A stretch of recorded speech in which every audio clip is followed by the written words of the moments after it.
ГСП онлайн. Городские новости сейчас.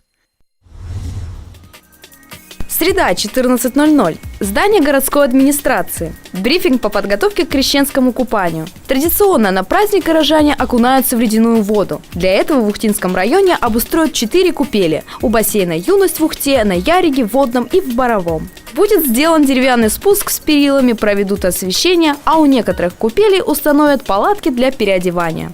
Погружаясь в крещенскую купель, необходимо помнить о безопасности.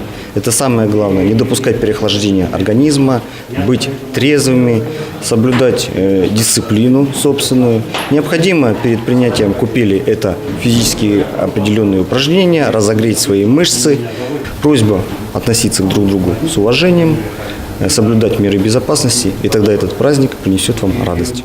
Купания начнутся вечером 18 ноября. До этого времени купели обустроят, а в 10 вечера осветят. Рядом с купелями у бассейна установят 2 палатки для переодевания. Окунаться в ледяную воду можно будет как ночью, так и следующим днем. За правопорядком будут следить экипажи ГИБДД и ППС. В помощь им приставят народную дружину, казаков и спасотряд. Также неподалеку будет дежурить машина скорой помощи.